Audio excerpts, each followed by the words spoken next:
ओम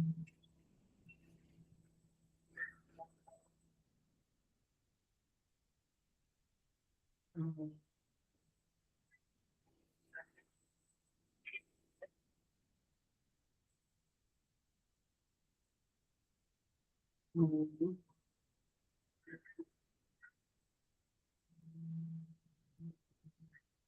ओम सहना भवतु सहना भुनक्तु सह वीर्यं करवावहै तेजस्विनावधीतमस्तु मा विद्विषावहै।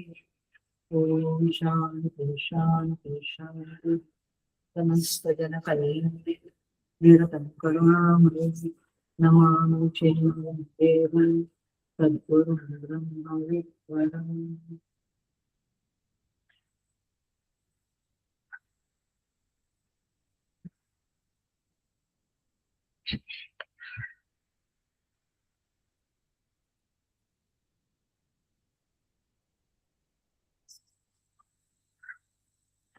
Hari Om. I welcome you all with great love and great respect in this Kaivalya Upanishad discourses.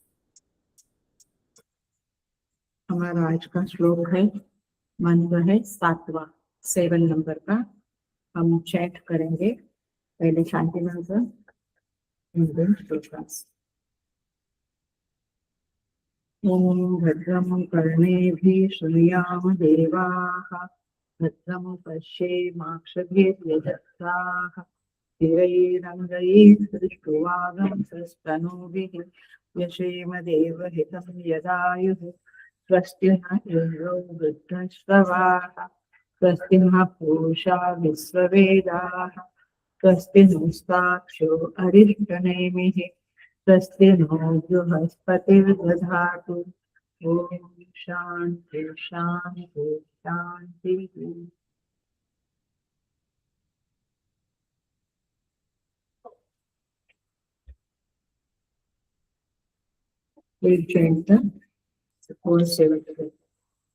अथ अस्वलायनः भगवन्तं परमेष्ठिनम् उपसमेत्य उवाच अदीहि भगवन् ब्रह्म विद्यां वरिष्ठां सदा सद्भिः सेव्यमानां निगूढाम् यया चिरात् सर्वपापं व्यपोह्य परात् परं पुरुषं याति विद्वान्।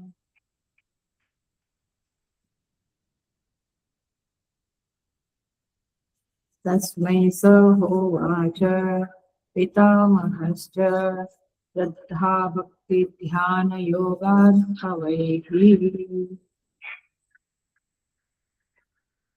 न कर्मणा न प्रजया धनेन त्यागेनैके अमृतत्वमानसुः परेण नाकं निहितं गुहायां विभ्राजते यद्यतयो विशन्ति।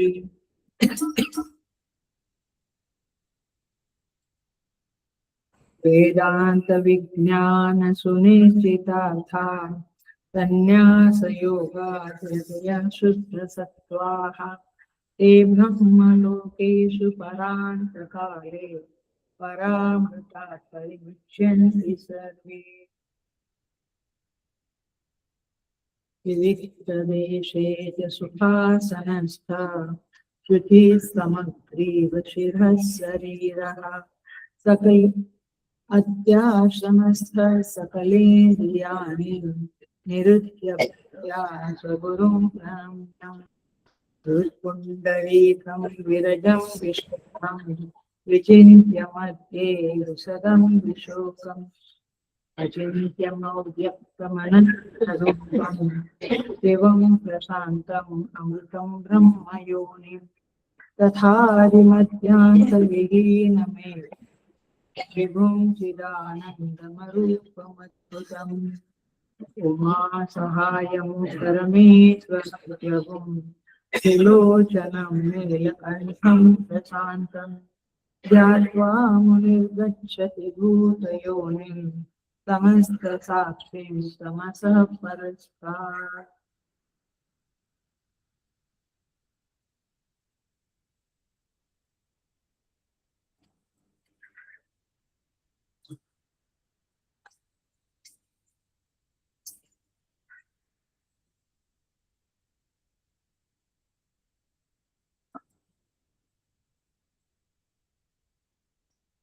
तो ये 5, 6 और 7 नंबर के श्लोक में मंत्र में भगवान ध्यान की प्रक्रिया, ध्यान का विषय, ध्यान की महत्ता इत्यादि के बारे में बताते हैं।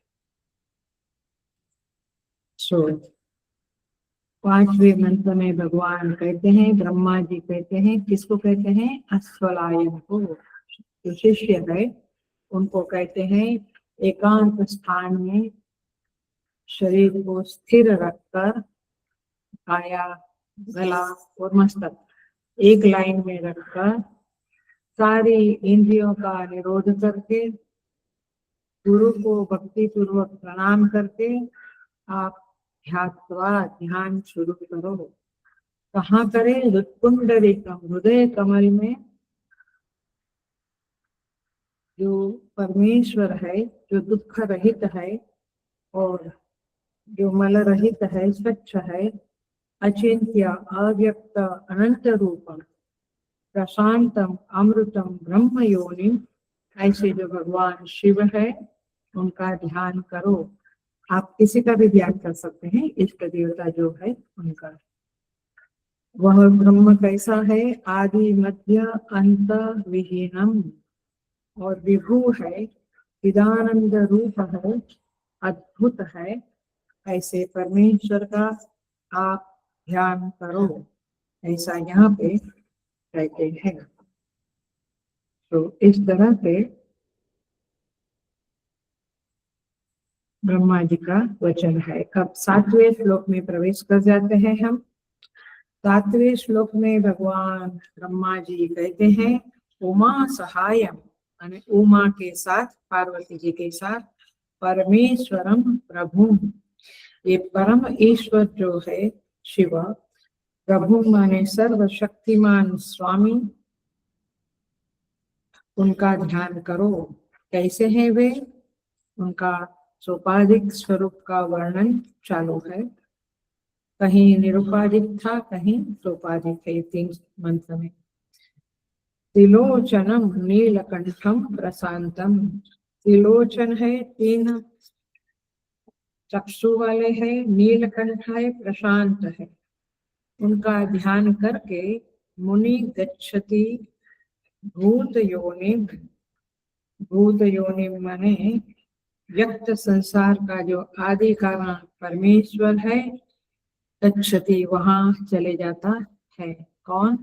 मुनि। तो पहले आपको मननशील मुनि बनना पड़ेगा, तब जाकर ध्यान करेंगे अकॉर्डिंग टू द शास्त्र, तब जाकर वह भूत योनि को प्राप्त करेगा। वो भूत योनि कैसी है? जगत का कारण जो है वो कैसा है? समस्त साक्षी तमसा परस्तात्, सबके दृष्टा है और अंधकार के परे है। वहां पर साधक अथवा मुनि पहुंच जाता है, चले जाता है। कब? ध्यान करके। That's the main thing. तो आइए हम शुरू करते हैं। थोड़ा सोपाधिक है, थोड़ा निरुपाधिक है, हम देखेंगे। तो उमा सहायम परमेश्वरम प्रभु ध्यात्वा, उमा महेश्वर माने भगवान शिव का आप ध्यान करो। अब ऐसे देखा जाए तो ध्यान हम कैसे करते हैं? कई लोग मुझे कहते हैं कि वो मूर्ति दिखती है, अथवा काशी विश्वनाथ है तो काशी में विश्वनाथ भगवान का लिंग दिखता है, ऐसे उसको हम देखते हैं। ये सही बात है, लेकिन यदि आपके पास ध्यान के श्लोक रहेंगे, सुन लेना, समझ लेना अच्छी तरह से।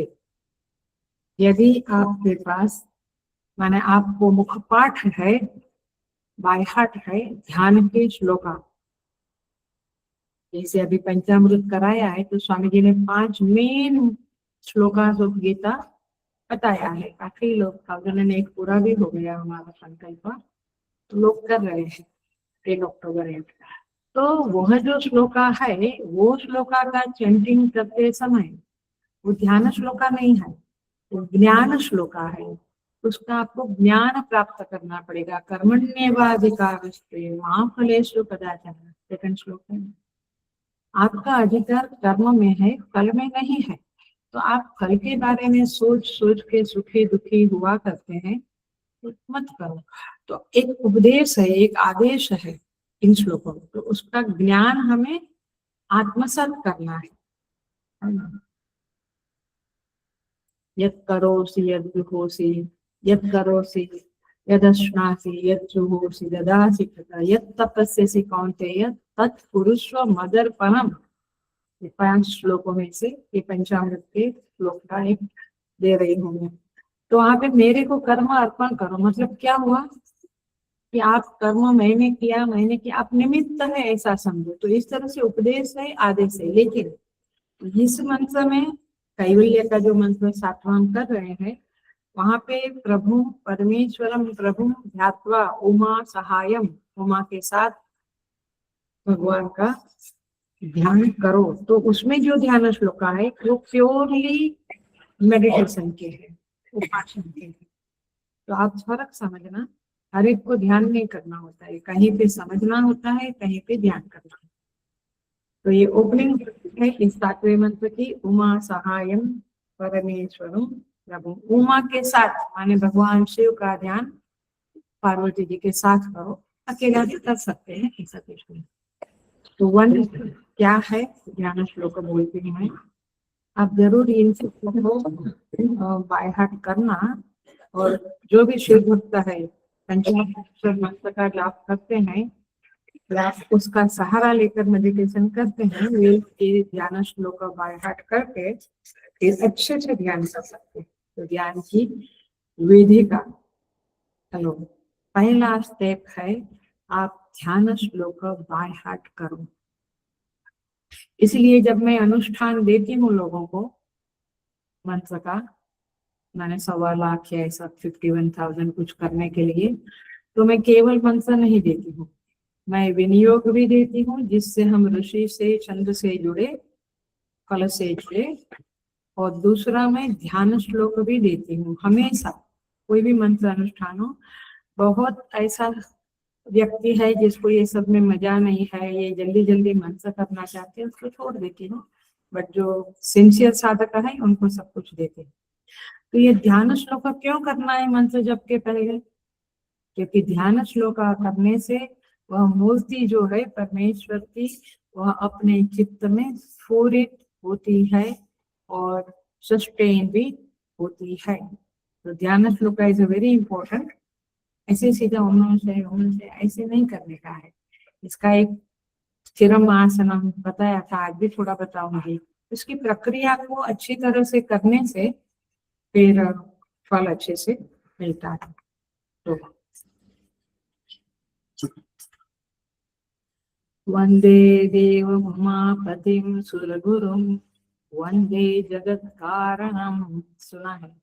वंदे पन्नगभूषणं मृगधरं वंदे पशूनां पतिं वंदे सूर्य शशांक वह्निनयनं वंदे मुकुंद प्रियं वंदे तक्षजनाश्रयं च वरदं वंदे शिवं शंकरम्। ये श्लोक जब हम बोलते हैं, चैंट करते हैं, तो देखो वंदे देवम उमापति, हे देवी उमा माने ब्रह्म विद्या के स्वामी, सुर गुरु देवताओं के गुरु, जगत कारणम पन्नग भूषण सर्पों से विभूषित, मृगधरम यज्ञ स्वरूपम वंदे पशुनाम पति। पशुनाम पति माने पशुपतिनाथ हम कहते हैं, बट इसका मेन अर्थ है जीवों को अविद्या के पास से छुड़वाकर पालन करने वाले। माने जब जीव साधक बनता है और वह साधना करता है, तो उस साधना का पालन पोषण करने वाले भगवान शिव है, ऐसा यहाँ पे कहते हैं। ये आप सब इष्ट देव में लगा सकते हैं। वंदे सूर्य शशांक वन्य नयन, कहते हैं सूर्य, चंद्र, अग्नि रूपी 3 नेत्र को धारण करने वाले त्र्यंबकेश्वर स्वामी। अब समझ में आया त्र्यंबकेश्वर शब्द का क्या अर्थ है?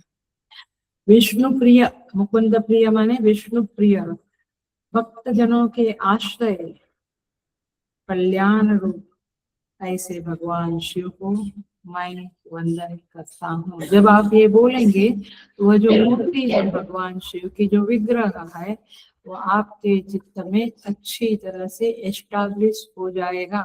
एंड देन यू स्टार्ट जपा और यू कैन डू मेडिटेशन। मुझे अभी तक समझ में नहीं आता है, अथवा कहो तो क्लैरिटी नहीं है, कि लोग कहते हैं कि हमें कोई विचार नहीं आता, हम आधा घंटा मेडिटेशन करते हैं।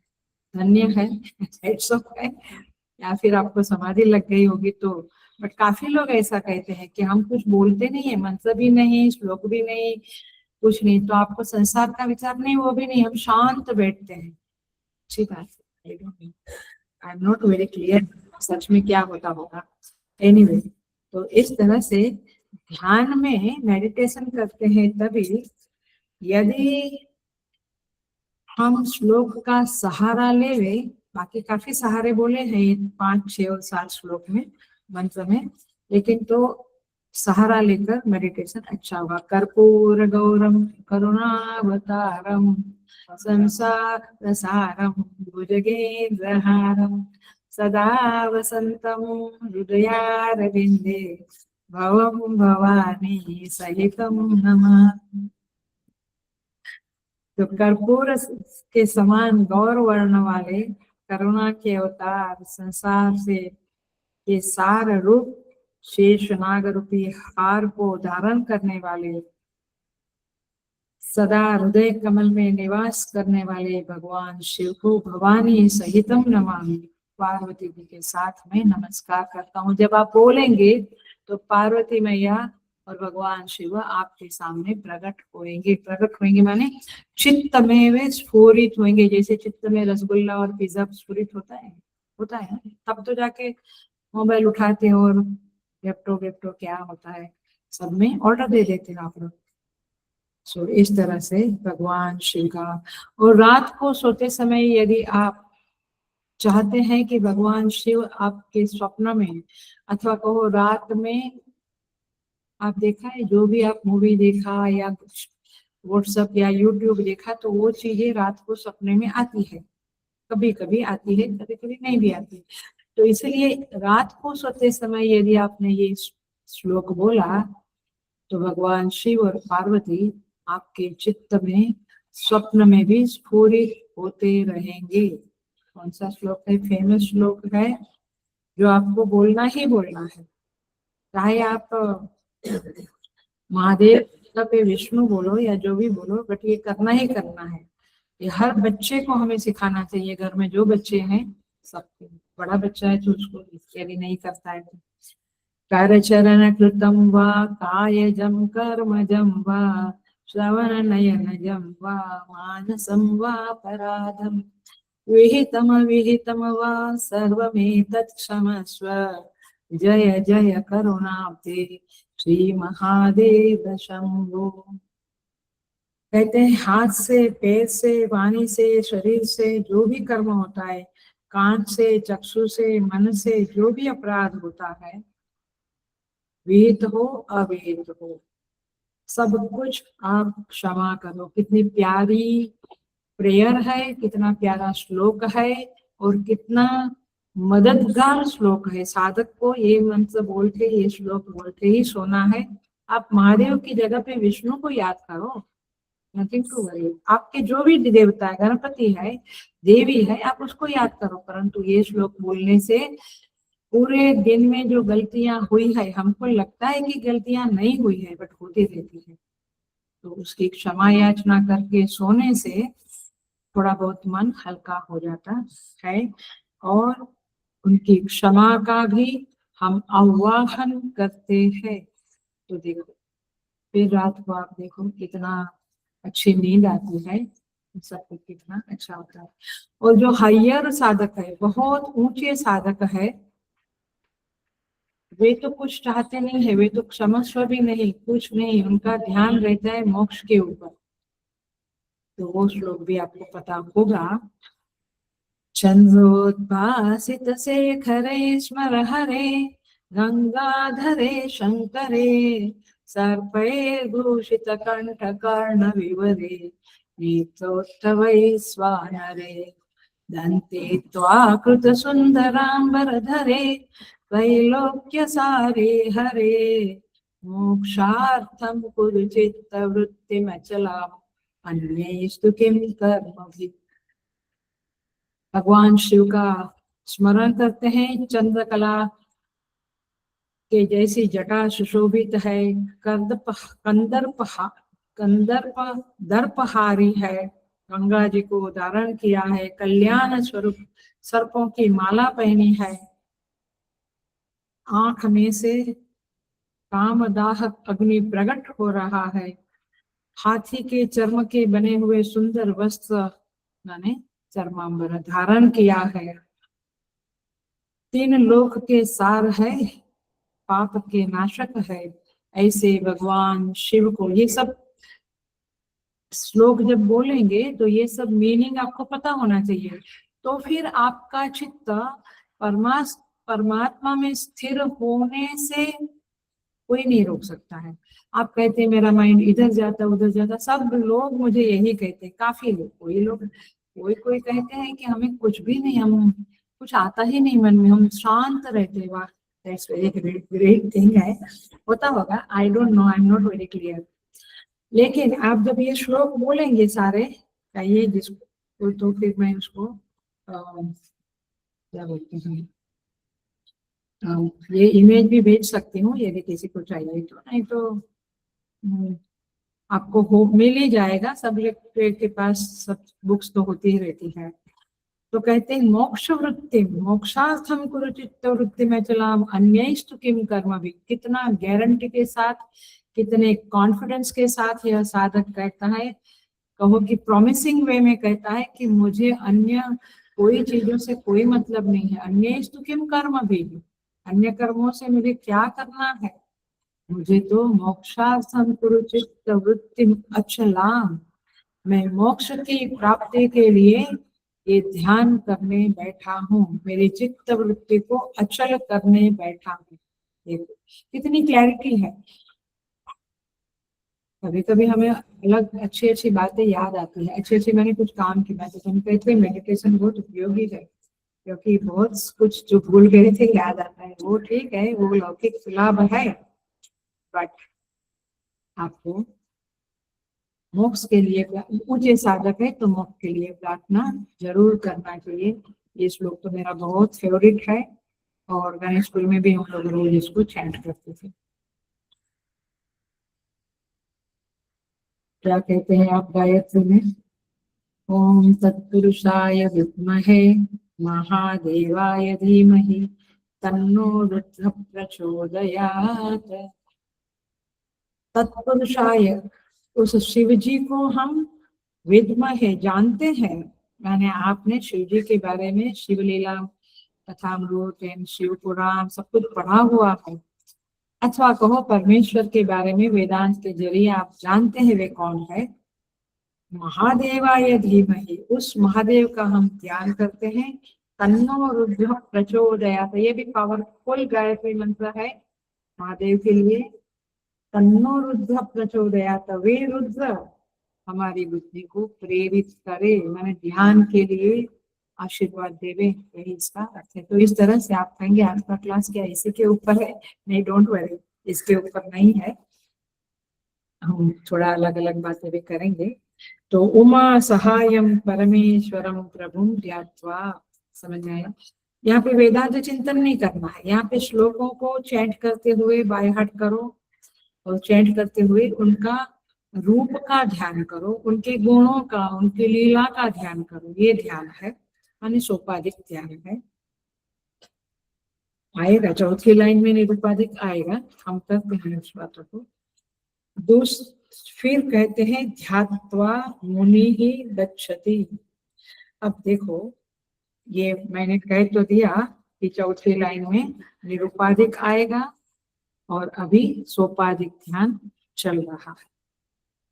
ध्यान से सुनना, एक अलग वेदांत वाली बात कहने जा रही हूँ।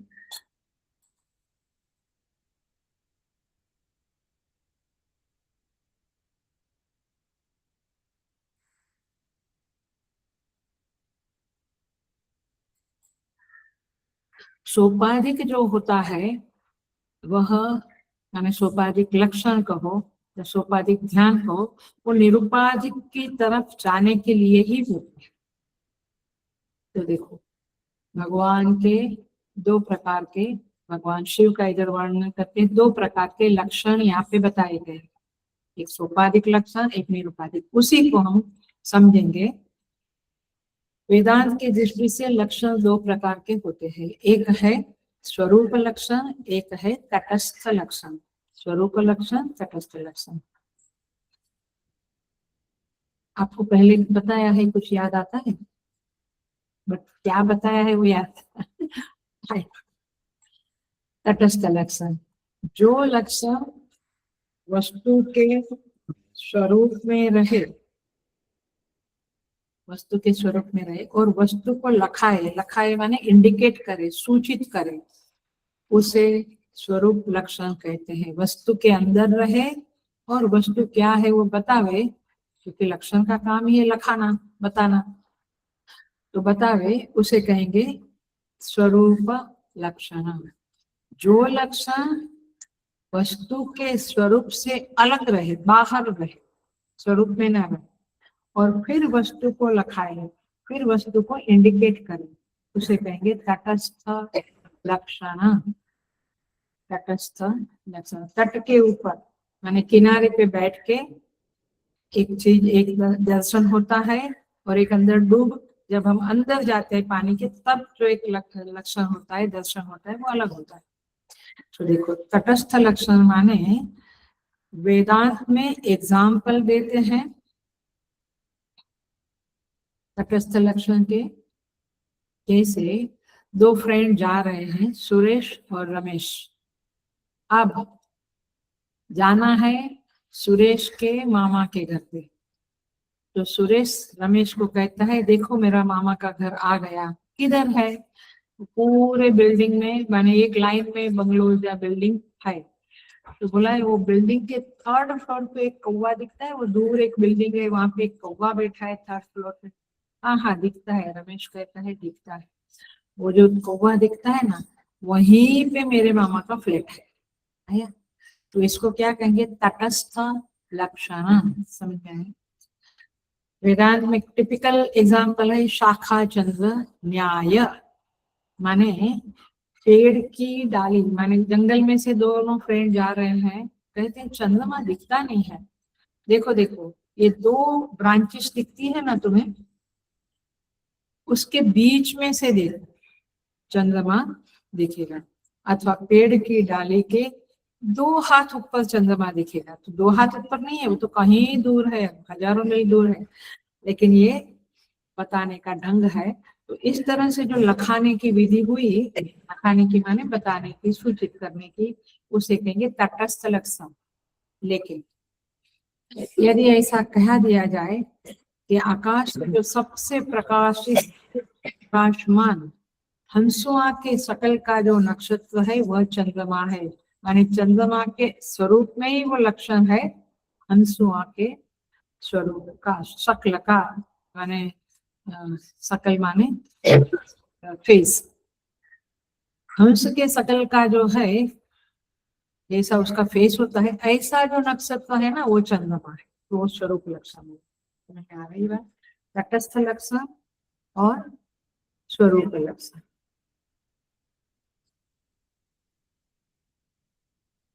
शास्त्र में कैसे कहते हैं?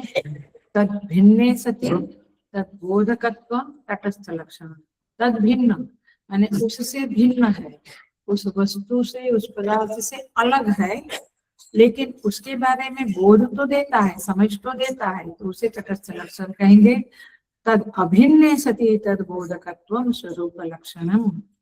उससे अभिन्न होते हुए जो उस वस्तु को लखाता है, लखाता है, माने सूचित करता है, इंडिकेट करता है, उसे स्वरूप लक्षण कहेंगे।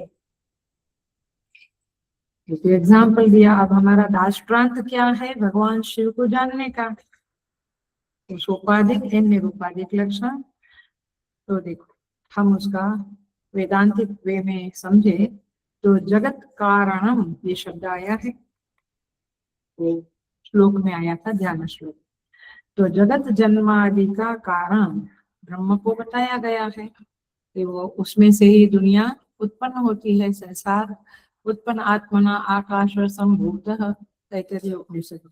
तो जगत उत्पन्न होता है, तो यह क्या हुआ? जिसमें से जगत उत्पन्न होता है, तो ये क्या हुआ? ब्रह्म का तटस्थ लक्षण आया।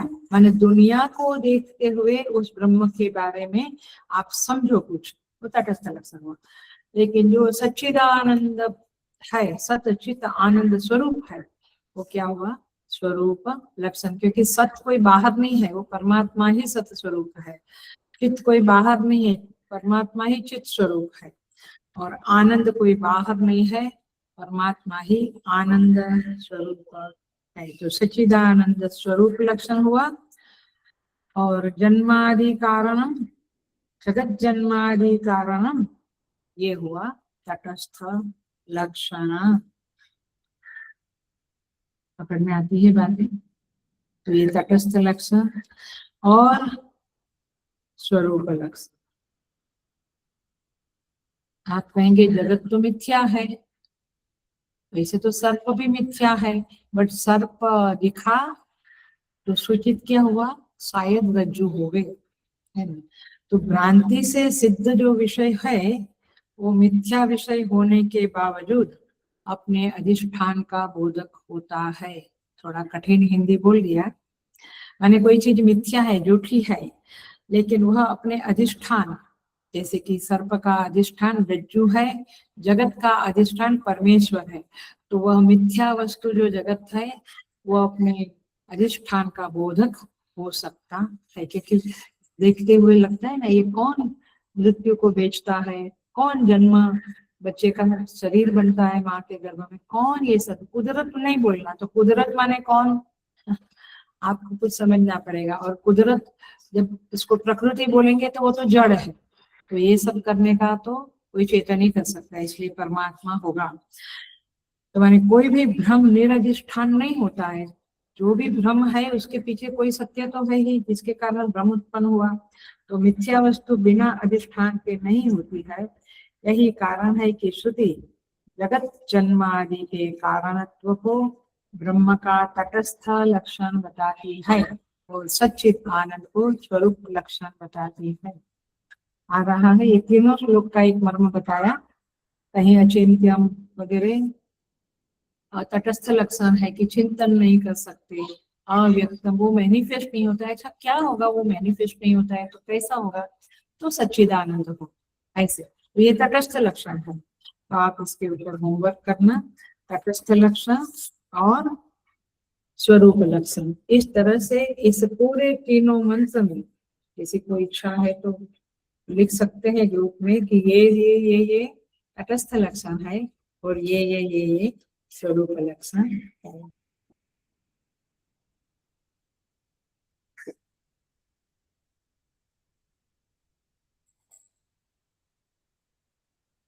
अब देखो,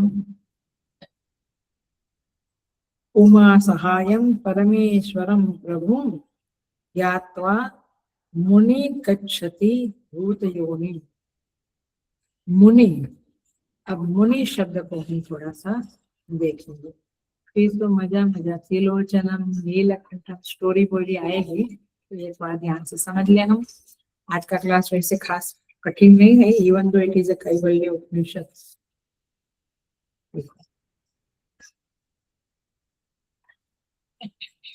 मुनि शब्द का अर्थ है मननाथ मुनि, जो मनन करे वो मुनि। ओ, हम तो खाली श्रवण करते हैं, मनन नहीं करते। मननाथ मुनित्व, मनन करने से मुनित्व आता है। लेकिन आप मुनि कब बन सकते हैं? ये मनन करने की सामर्थ्य आप में कब आ सकती है? जब आप में आत्म संयम आवे, माने संयम आवे। संयम माने 6 प्रकार के संयम होते हैं, लिख लो अथवा ध्यान से सुन लो। शरीर का संयम, प्राण का संयम, इंद्रिय संयम, मन संयम, बुद्धि संयम, चित्त संयम। 6 बोला, शरीर, प्राण, इंद्रिया, मन, बुद्धि और चित्त।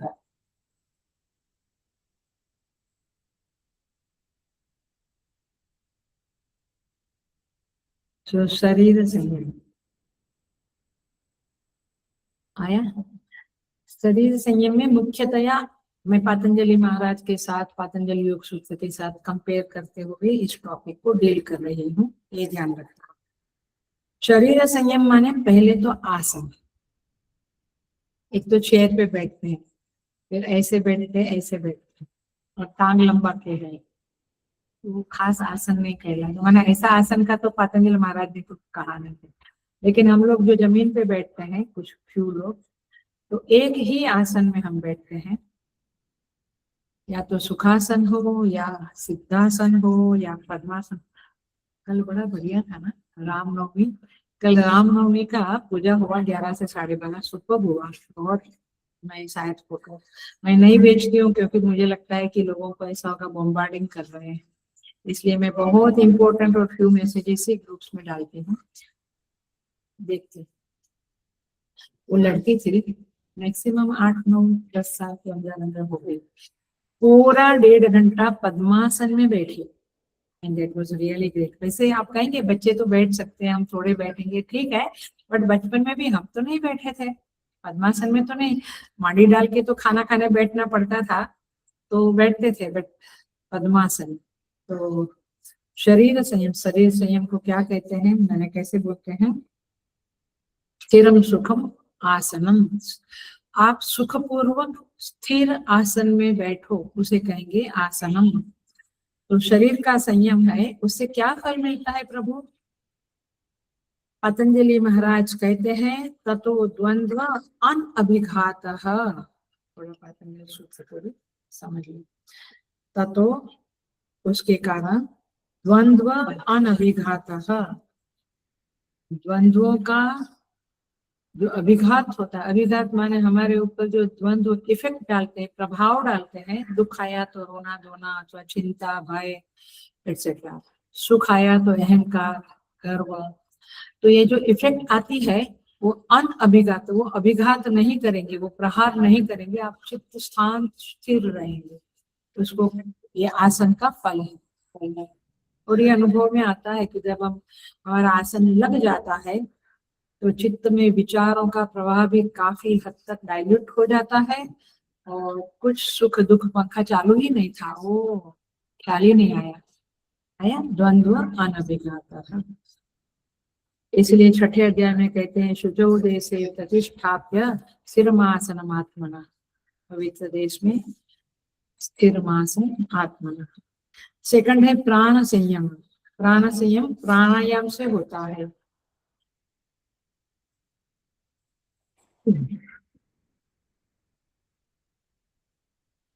प्राणायाम कैसे कहते हैं? तस्मिन् सति श्वास प्रश्वास योगो गति विच्छेद प्राणायाम, ये व्याख्या की है पातंजलि सूत्र में। इसका अर्थ है श्वास और उच्छ्वास प्रश्वास दोनों की गति को रोक दो, माने श्वास लिया तो फिर हमारा श्वास प्रश्वास चलता रहता है, लेकिन श्वास अंदर गई तो रोक दो, उसे आंतर कुंभक कहते हैं। तो ये आंतर कुंभक की प्रक्रिया होती है, बाहर श्वास निकली उसको बाहर ही रोक दो, ये अंदर मत लो, ये बाह्य कुंभक है। तो इस तरह से गति विच्छेद, उसकी जो नॉर्मल गति है उसमें आप विच्छेद करो, उसको आप रोको, ये है प्राणायाम। इसको कहेंगे प्राण संयम। तो मुनि कौन बनेगा? शरीर संयम करेगा, प्राण संयम करेगा, प्राणापान गति रुद्वा प्राणायाम परायणा। क्या कहता है? सारे 12 तप बताया है, सो चौथे अध्याय में प्राणायाम परायण प्राणापानौ समो कृत्वा नासाभ्यंतर चारिण, छठे अध्याय में। सो इस तरह से यहाँ पे प्राण का भी संयम करना, शरीर का भी संयम करना। तीसरा है इंद्रिय संयम। ये सारे छयों के छयों संयम करने वाला मुनि बन सकता है, और वह मुनि मनन करने का अधिकारी बनता है। तो इंद्रिय संयम का अर्थ होता है, देखिए आप स्व विषय, मैं डेफिनेशन बोलती हूँ, पढ़ना ना, पतंजलि योग सूत्र 20-25 रुपये का आता है। आपको चाहिए तो आश्रम से, हमारे आश्रम से मंगवा भी सकते हैं, या कहाँ कहाँ गीता गीता प्रेस का स्टोर है, वहां भी मिलेगा। स्व विषय असंप्रयोगे चित्त स्वरूपानुकार इव इंद्रियाणाम प्रत्याहारः, माने अपने विषय के साथ न जुड़ना, संबंध स्थापित नहीं करना। जैसे हम देखा तो इधर पेड़ देखा तो पेड़ से हमारा संबंध हो गया, मैंने आंखों में वो चला गया। तो इस तरह से कोई भी विषय के साथ संबंध न रखते हुए जब आप ऐसा करते हैं तो इंद्रिया जो है उसको कुछ काम धंधा नहीं है, कुछ काम नहीं है, अभी कोई विषय के साथ संपर्क नहीं हो रहा है, तो वो चित्त के स्वरूप के आकार की बन जाएगी। इसे कहेंगे प्रति आहार। आहार नहीं लेना, शब्द स्पर्श रूप रस गंध को नहीं लेना अंदर, इसको कहेंगे प्रति आहार। चौथा है मनस संयम। मनस संयम पतंजलि महाराज के अनुसार धारणा है, देशबंध चित्तस्य धारणा, ऐसा सूत्र बोलता है। देशबंध चित्तस्य धारणा, देशबंध माने एक स्थान में चित्त को बांध देना, एक देश विशेष में चित्त को बांध देना। जैसे कुंडलिनी योग करने वाले चक्रों में मन को बांधते हैं, मूलाधार, स्वादिष्ठान, मणिपुर, अनाहत, आज्ञा चक्र, फिर ब्रह्मरंध्र। सो इस तरह से विशुद्ध चक्र, गले में विशुद्ध चक्र, तो 7 चक्र में अपने मन को बांध लेते हैं। अथवा आप विपश्यना में जाइए तो पूरे शरीर के अंदर बांध लेते हैं, शरीर का पैर के अंगूठे से, योगा में भी कराते हैं आप लोगों को, अंगूठे से ऊपर ब्रह्मरंध्र तक चित्त की वृत्ति को घुमाओ, मन की वृत्ति को घुमाओ, तो ये उतने एरिया में बन गया। हमारे जैसे लोग काशी विश्वनाथ भगवान के वहां पे मन को स्थिर करते हैं, अथवा जो भी जिसके जो भी इष्ट देवता है, गुरुवायूर है या वैष्णो देवी है, जहाँ भी मन को स्थिर करना है।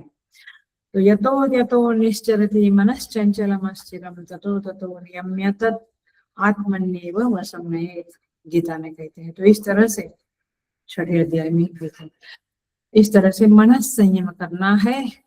और फिर आता है बुद्धि संयम।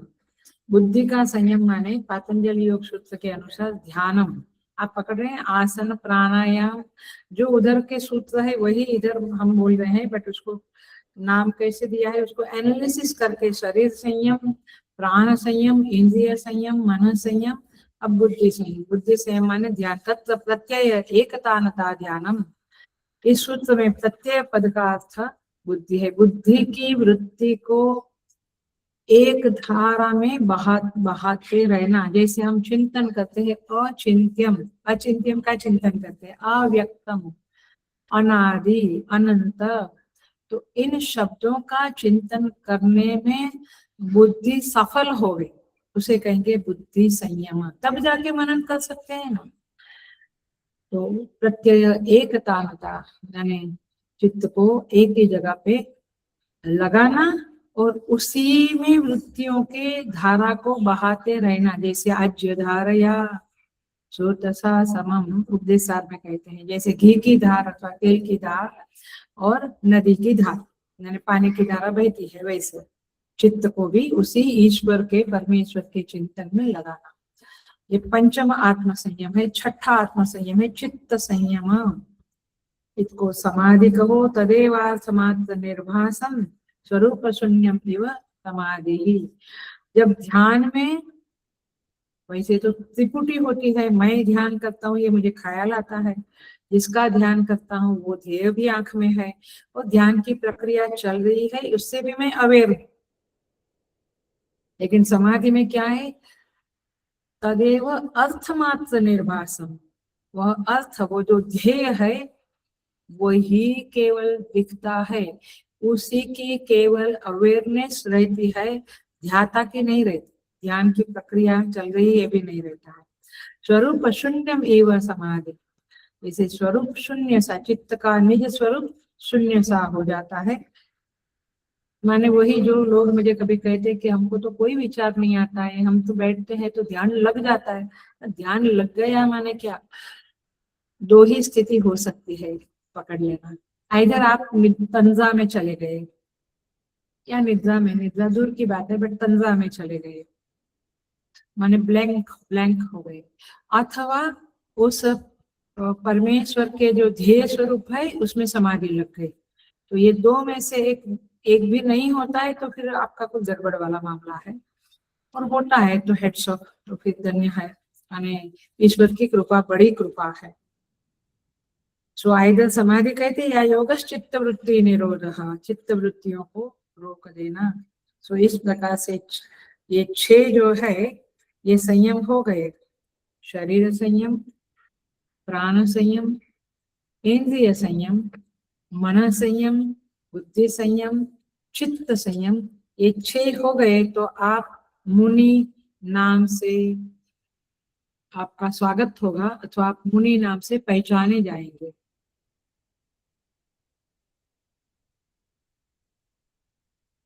मैंने आप अपने को मुनि समझ सकते हैं, और आपको ये 5, 6 और 7 में जो श्लोकों मंत्रों में जो बताया गया है उसका मनन करने की योग्यता, अधिकार आएगा, उसे कहते हैं मुनि। गच्छति भूत योनि त्रिलोचनम नीलकंठम प्रशांतम। अब हम कहाँ आ गए, अभी हम सोपाधिक पे आ गए। ये सारे स्टेप्स है आसन प्राणायाम, वहां पर भी सोपाधिक ही चल रहा था। अभी हम प्योरली महादेव भगवान शिव जी के जो सोपाधिक रूप है त्रिलोचनम नीलकंठम उसके ऊपर आए। और बहुत काफी समय के बाद उपनिषद में हम स्टोरीज इन सब देखने वाले हैं। तो त्रिलोचनम, भगवान शंकर का साकार स्वरूप चिंतन भी महाफल प्रदायक होता है। आप ऐसा नहीं समझो कि वो निर्विकल्प, वो निरुपाधिक ब्रह्म का चिंतन करने से ही मैं महान हूँ और ये सोपाधिक तो छोटे मोटे लोग करते हैं, ऐसा नहीं। साकार स्वरूप चिंतन भी महाफलप्रद है, ऐसा शास्त्रों का कथन है। अफकोर्स निराकार निर्गुण स्वरूप चिंतन की बात कुछ और ही होती है, लेकिन यहाँ पे कहते हैं साकार स्वरूप का ध्यान होता है। तो देखिए शुरू करते हैं त्रिलोचनाय शब्द के साथ, त्रिलोचनम और बाद में नीलकंठम, ये 2 शब्द देखेंगे। त्रिलोचनम का अर्थ होता है 3 नेत्र, लोचन माने नेत्र, त्रि माने 3। भगवान शिव कैसे हैं, त्रिनेत्रधारी, 3 नेत्र वाले। सबके कितने नेत्र होते हैं, 2-2। अब इवन विष्णु के 2, ब्रह्मा जी के 4 मुख है तो 4 दुनिया 8 समझ लो, बट एक मुख के 2 ही नेत्र होते हैं।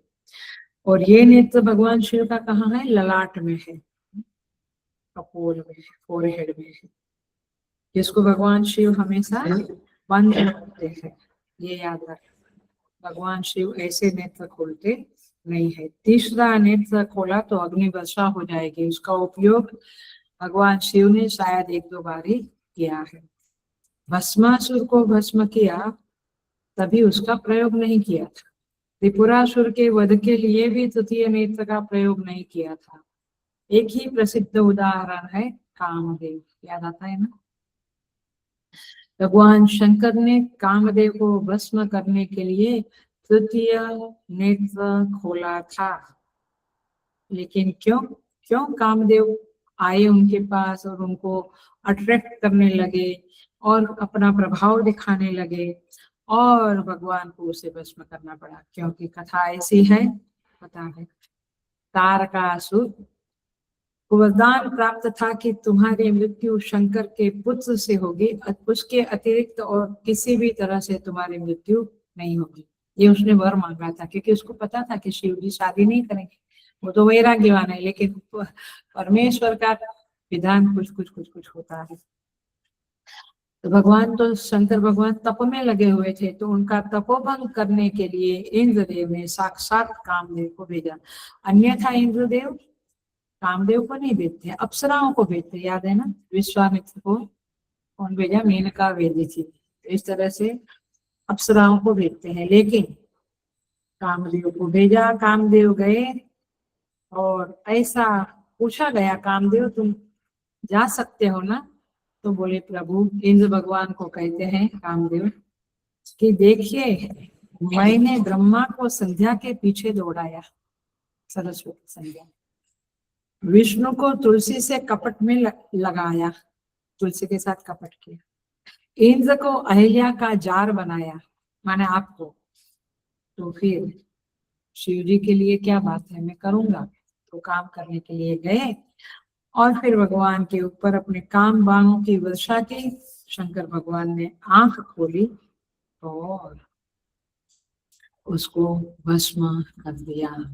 तो ये उदाहरण और कहीं मिलता नहीं है, केवल प्रलय के समय तृतीय नेत्र खोलते हैं, ये बात भागवत जी में आती है। तो जब कामदेव ने आंखें खोली और कामदेव ने बाण वर्षा बरसाई और शिव जी ने आंखें खोली, क्रोध आया उनको, नेचुरली उनके ध्यान में, उनकी समाधि में डिस्टरबेंस आया।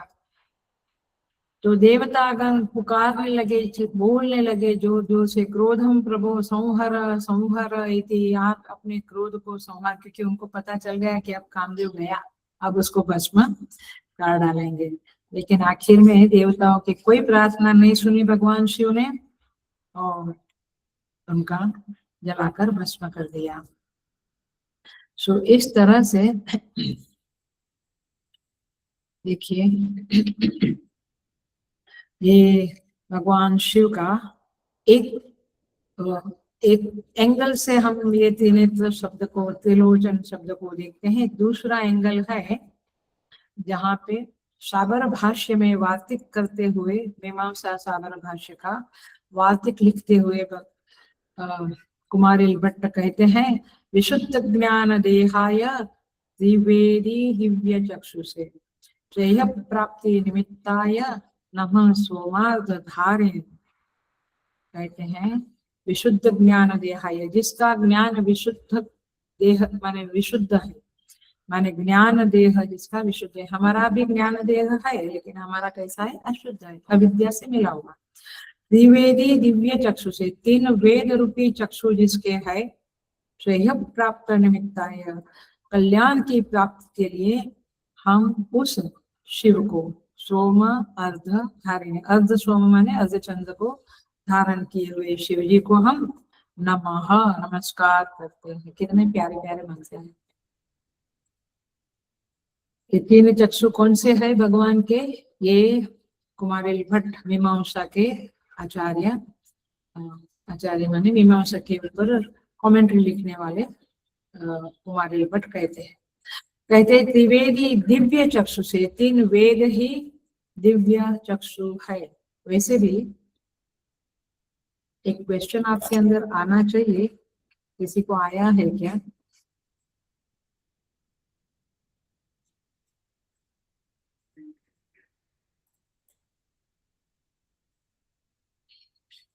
भगवान शिव तो व्यापक है, परमेश्वर तो व्यापक रहते हैं, तो उनको चक्षु क्या होगा, कहाँ पर उनका चक्षु होगा? तो ये आप सोपाधिक का वर्णन चल रहा है, इसलिए कुछ भी विचार नहीं करना, क्योंकि मुझे आते हैं ऐसे प्रश्न आते हैं, इसलिए ये सोपाधिक प्रभु त्रिवेदी दिव्य चक्षु से, दिव्य चक्षु है, वह है ऋग्वेद यजुर्वेद सामवेद। तो अथर्ववेद क्यों नहीं लिया? क्योंकि वह तीन वेदों का परिशेष मात्र है। पुरुष सूक्त में क्या कहते हैं? तस्मात् यज्ञाः सर्वभूतः ऋचः सामानि जग्निरे छन्दागंसि जग्निरे तस्मात् यजुस्तस्मात् अजायत। यहाँ पे भी पुरुष सूक्त में भी अथर्ववेद का नाम नहीं लिया। क्यों नहीं लिया है? क्योंकि अथर्ववेद परिशेष मात्र है तीनों वेदों का, परंतु अप्रामाणिक प्रामाणिक ही है, वो प्रमाणभूत है। इसलिए पुरुष सूक्त में छंदांसि जग्निरे तस्मात् कहा है, माने जो छंद है, वेद मंत्र है, वह भी अथर्वशीर्ष है, अथर्व वेद है, ऐसा समझ लो। तो इसलिए तीन वेद ही भगवान के तीन नेत्र है। और एक अर्थ है त्रिवेदी का, त्रिलोचनम का क्या है, उसका अर्थ करते हैं। मैं गीता का भी एग्जाम्पल देती हूँ। तेनी भूत वर्तमान भविष्यानि लोचयति लोचन विषयी करोति इति त्रिलोचनः तस्मै नमः। भूतकाल, वर्तमान काल और भविष्य काल, तीनों का लोचयति, उनको साक्षात देखने वाले भगवान शिव होते हैं। और इसीलिए भूत, वर्तमान और भविष्य तीनों को प्रत्यक्ष रूप में देखने वाले भगवान शंकर का नाम त्रिलोचन पड़ गया। गीता में क्या कहते हैं? 7th चैप्टर में 26 नंबर का श्लोक है, वेदाहं समतीतानि वर्तमानानि चार्जुन भविष्यानि च भूतानि माम तु वेद न कश्चन।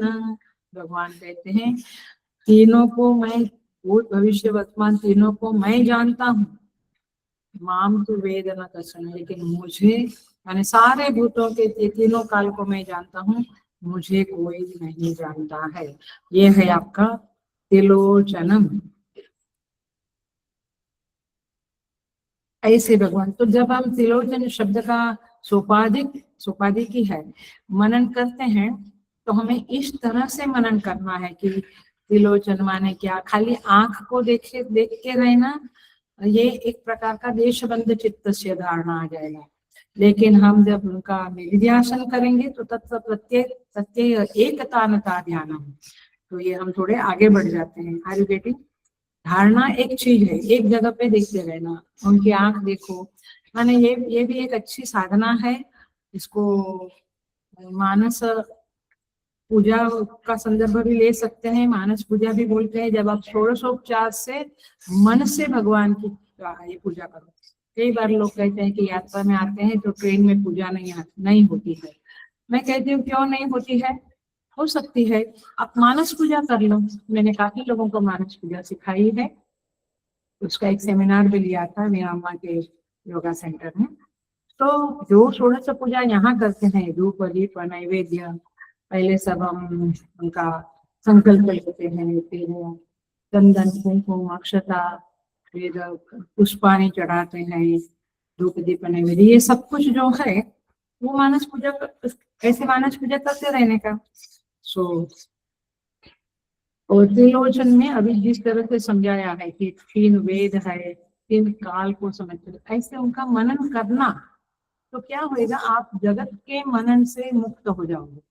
नहीं तो मन पटक से जगत के तरफ चला गया, प्लांटिंग, वो पानी नहीं डाला है, आज ऑफिस में ये काम है, मन आप चले जाएंगे, आपका मन उधर चला जाएगा।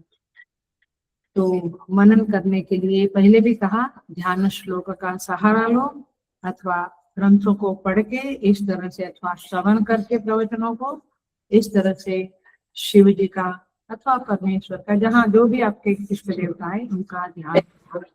तो ध्यात्वा शब्द ये तीनों श्लोक में, तीनों मंत्र में बहुत इंपॉर्टेंट है। और पूरे ध्यान के लिए सारे शब्द दिए, 10-12 शब्द, 15 शब्द शायद दिए गए, तो आप कर सकते। तो नीलकंठा ये शब्द देखते हैं।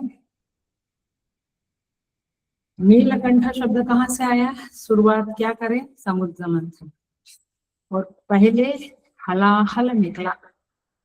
हलाहल माने ये विष निकला, जहर निकला, वो इतना भयंकर था कि प्रकट होते ही चारों ओर आग की लपटें फैलने लगी। इतना भयंकर वो जहर था। वो सब देवता असुर सब लोग घबरा गए, बट उन्हें कोई उपाय नहीं दिखा कि जहर का नाश कैसे करें। उन्होंने भगवान शंकर की स्तुति की, करुणा कर्पूर गौरम करुणावतार, उनकी स्तुति की। भगवान शंकर उपस्थित हुए और फिर विचार किया गया कि इसको खत्म करें, कैसे खत्म करें। तो भगवान शिव ने उसका पान किया और फिर उस ऐसा कहते हैं कि वो जहर जब ले रहे थे तो पार्वती जी ने कहा कि रोक दे, क्योंकि अंदर जाएगा तो मृत्यु होगी। तो उन्होंने कंठ में ही रोक दिया, तो उनका कंठ नीलकंठ हो गया। तब से उनका नाम नीलकंठाय हो गया। क्या क्या निकला था उधर और क्या क्या निकला था? कामधेनु, वारुणी देवी, अप्सराएं, ऐरावत, क्या श्लोक है? कलाकलम हविर्धानी श्री वारुणी अप्सरो गणः ऐरावत पारिजातः। फिर पारिजात चंद्र उच्चे सवा, फिर पारिजात के बाद उच्चे सवा माने घोड़ा, और सारगम शंखम कौस्तुभम सारगम, सारंग पाणी भगवान को बोलते। 5 जन्या, ये दोनों विष्णु भगवान के पास आ गए। उच्च सवा घोड़ा भी निकला, कौस्तुभ मणि भी निकला, और फिर धन्वंतरी अथा अमृतम, धन्वंतरी भगवान जी वहां से निकले। तो इस तरह से, और अमृत निकला। तो इस तरह से 14 रत्न, बट उसमें एक था हलाहल, बाकी 13 रत्न निकले, जिसको पीकर, उस हलाहल को पीकर भगवान शिव ने सबको शांत कर दिया और विश्व को बचा लिया, रक्षण कर लिया विश्व का। तो इस तरह से यहाँ पे कहते हैं, ये वर्णन है शिव पुराण में, विराट रूप से भगवान शंकर पहले विराट रूप हो गए, फिर विराट अंजलि ली, अंजलि करी, क्योंकि अपने जैसी अंजलि में पियेंगे तो आधा गिरेगा नीचे। तो भगवान ने, और उस समय में वो बर्तन फर्तन लाने का किसी को सूझा नहीं होगा, तो भगवान ने अंजलि बनाई, विराट स्वरूप किया, विराट अंजलि बनाई और उसमें जहर लेकर पी गए। लेकिन हुआ क्या, देखिए, जब जहर पीने के बाद भगवान को पहुंचने के लिए रुमाल रुमाल कुछ नहीं था, कोई वस्त्र नहीं, कोई बर्तन नहीं, कुछ नहीं था। तो भगवान ने हाथ को थोड़ा झिड़क दिया, जैसे हमारा हाथ में कुछ पानी पानी ये होता है तो हम झिड़क देते हैं ना, ऐसा झिड़क दिया तो चारों ओर कुछ छोटे छोटे कान गिर गए उस जहर के। अब वो जो कान गिर गए उसको किसी जीवों ने पिया, वो किसी जीव के मुंह में आया, तो उससे बन गए सांप, बिच्छू, विष औषधि इत्यादि इत्यादि जहरीले बन गए। तो इस तरह से भागवत जी में आता है, ऐसे प्रश्न करते हैं, क्योंकि परीक्षित महाराज को आपको याद होगा तक्षक सांप ने काटा था। सर्प काटने से मृत्यु होती है, क्योंकि सर्प में एक बूंद आ गया था, वो झिड़का हुआ भगवान का जो छींटा था शिव जी के पीने के समय, पीने के बाद वो जरा आया तो तक्षक नाग बन गया। तो तक्षक नाग में उतना सर्प आया कि एक बार काटने से परीक्षित राजा की मृत्यु हो गई, और किसी की भी मृत्यु हो सकती है। तो इस तरह से ये हलाहल का एक अंश से सर्प बना। मक्खियों के मस्तक में भी थोड़ा जहर गया, देखना। इसलिए हमारे संस्कृति में घर में हम क्या बोलते हैं, प्लेट ढांक कर रखते हैं, उसको कवर करके रखते हैं। और आपकी होटलों में खास करके ढाबा वगैरह के ऊपर सब खुला रहता है। हम यात्रा में जाते हैं तो देखते हैं, कभी मैं तो बिल्कुल घुस जाती हूँ किचन में, और हम लोग देखते हैं कि क्या है कैसा है। खुला पड़ा रहता है, वहां पे कौन इतनी परवाह करता है। तो वहां पे मक्खियां आती है तो सुन लो, मक्खियों के मस्तक में भी वो विष रहता है, उसके मस्तक में भी जरा सा टच हो गया था, तो फिर वो मक्खियों के कारण बीमारियां आती है, मृत्यु होती है। तो इस तरह से बिच्छू की पूंछ में विष रहता है, तो इसीलिए इस तरह से। और नीतिकार लोग, नीतिकार माने नीति बनाने वाले, नीति माने जो हमें जीवन में फॉलो करना है, नयनात नीति, जिससे हमें जीवन में आगे बढ़ना है, उसे नीति कहते हैं। तो नीतिकार क्या व्यंग करते हैं? दुर्जने सर्वांगे विषम, बिच्छू की पूंछ में, मक्खी के मस्तक में और तक्षक के दांत में जरा सा जहर गया तो ये सब हाल होते हैं। तो दुर्जने सर्वांगे विषम, आप समझ रहे, इसलिए दुर्जनों की संगति नहीं करना है। सो इस तरह से यहाँ पे हलाहल जहर को पी जाने के कारण भगवान शिव का कंठ नील हो गया। ऐसे तो देखिए, गौण रूप से लेवे तो जो विष है उसका वर्णन कैसे करते हैं? हम कहते हैं ना, जहर जैसा ही आदमी से बात नहीं करनी, उसकी वाणी जहर उगलती है, ऐसा बोलते हैं ना। कंटिन्यूअस वो ऐसा नेगेटिव बोलते हैं, आपको टीवी कंटिन्यूअस वही युद्ध युद्ध युद्ध, इसका उसका इसका उसका, ये सब एक प्रकार का जहर ही है। कान में जहर भरता है, हमारे दिमाग में जहर भरता है। थोड़ा न्यूज सुन लेना ठीक है, बट पूरा समय वो जहर है। तो देखो क्या कहते हैं, ये नीतिकार लोगों की बात कर रही हूँ। वे कहते हैं अजीर्णे भेषजम वारी जीर्णे वारी बलप्रदम। ये पानी है ना, वो भी जहर बनता है। कब? अजीर्णे, अजीर्ण है तो पानी भी आपको मदद नहीं करता है, जहर के समान है। जीर्णे वारी बलप्रदम, यदि आपकी डाइजेस्टिव अग्नि अच्छी है, वैश्वानर प्रबल है, तो फिर आपको अमृत समान बलप्रदम है। भोजने च अमृतम वार भोजनांते विषम स्नुतम। जो पानी है वो माने अमृत योग्य है, यदि आपका पेट अच्छा है तो। भोजनांते विषम स्नुतम, भोजन के खाना खा लिया फिर तुरंत पानी पिया तो वो विषम के समान है, ऐसा कहते। माने ये गौण रूप में विश्व शब्द का अर्थ है। आप देखो मजेदार बात क्या है, ये तो जरूर सुन लेना। हेलो, अटेंशन प्लीज, ध्यान से सुनो। क्या? अनअभ्यासे विषम शास्त्रम, अनअभ्यासे विषम शास्त्रम। शास्त्र का अभ्यास नहीं किया तो वह विष स्वरूप हो जाता है। अजीर्ण भोजनम विषम। और जब जीर्ण, अजीर्ण माने भूख नहीं लगा है, अजीर्ण है, पेट में गड़बड़ है, उस समय में भोजन भी विष समान है। और अभ्यास नहीं किया तो शास्त्र भी विष समान, क्योंकि एक बार पढ़ लिया, एक बार सुन लिया, फिर कुछ भी आप करते हो तो विष समान। दारिद्र्यस्य विषम बोलती, वृद्धस्य तरुणी विषम, वृद्ध के लिए तरुणी, जवान स्त्री विषम है। तो इस तरह से यहाँ पे बहुत सारी बातें विष के संदर्भ में आई है। नीलकंठ, नीलकंठ भगवान का शब्द है, उसके संदर्भ में आया है। तो फिर अमृत क्या है? यहाँ पे कहते हैं वैराग्यम एव अभयम। इसमें कहते हैं दत्तुहरि के वैराग्य शतक में कहते हैं रोग भोगे रोगमयम, माने सारा श्लोक है, हम सारा नहीं करेंगे, बट बहुत सारा भोग है तो रोग मिलता है, तो रोग भी विश्व के समान ही है। तो इस तरह से वैराग्यम एव अभयम, वैराग्य ही अमृत समान है। ऐसा अमृत और जहर का थोड़ा थोड़ा बातें आती है। तो ये सब विष समान है, सारा संसार ही अमृत और विष का सम्मिश्रण है। आप ऐसा ही समझो। देखो क्या कहते हैं,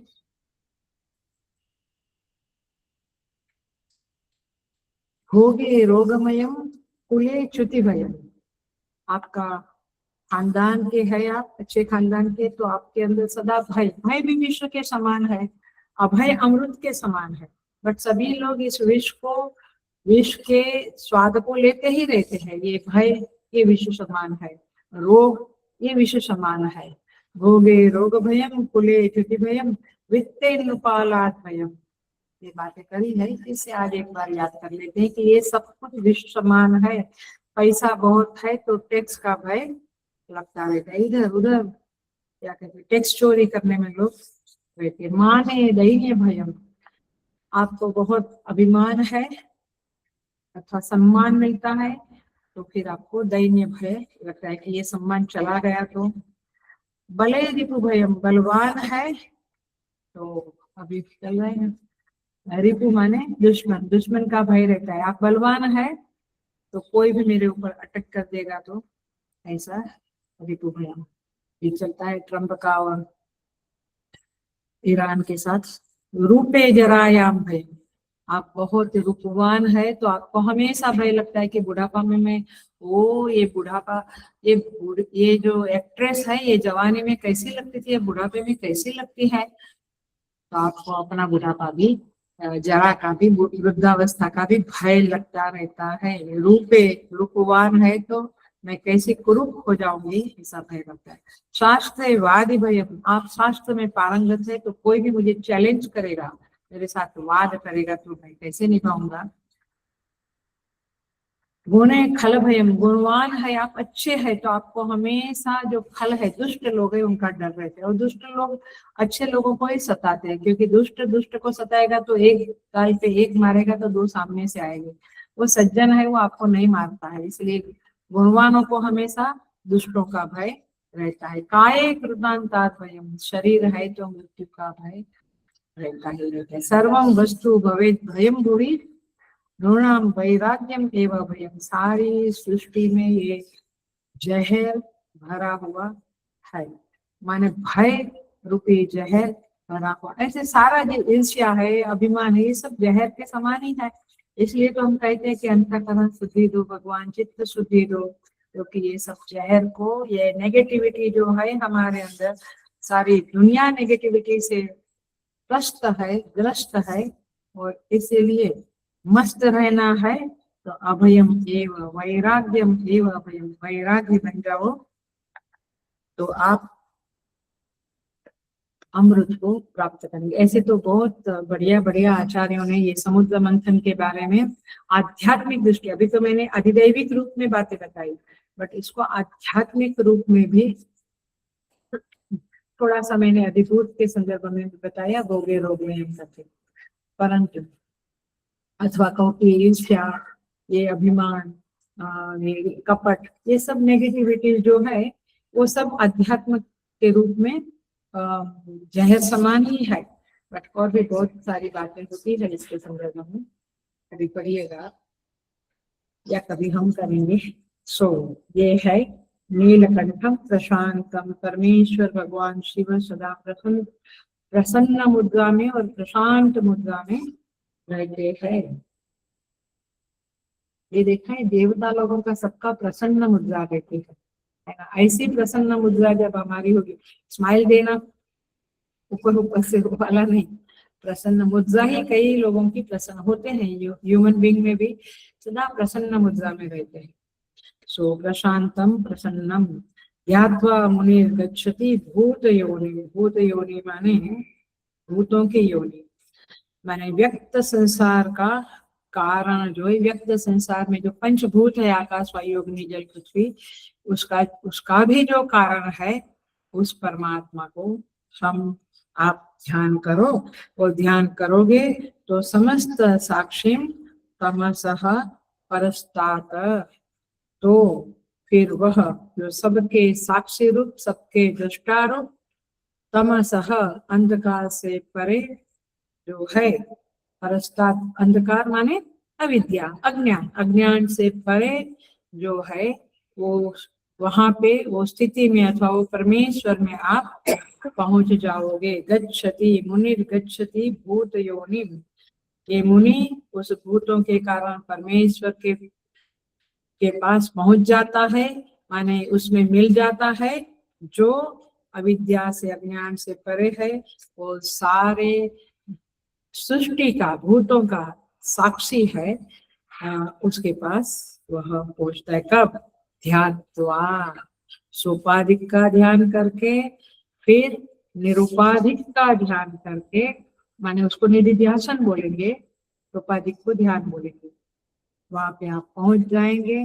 लेकिन उसके लिए जो मेन बात है वो आत्म संयम, 6 संयम, शरीर संयम, प्राण संयम, इंद्रिय संयम, मन संयम, बुद्धि संयम, चित्त संयम, ये करना पड़ेगा।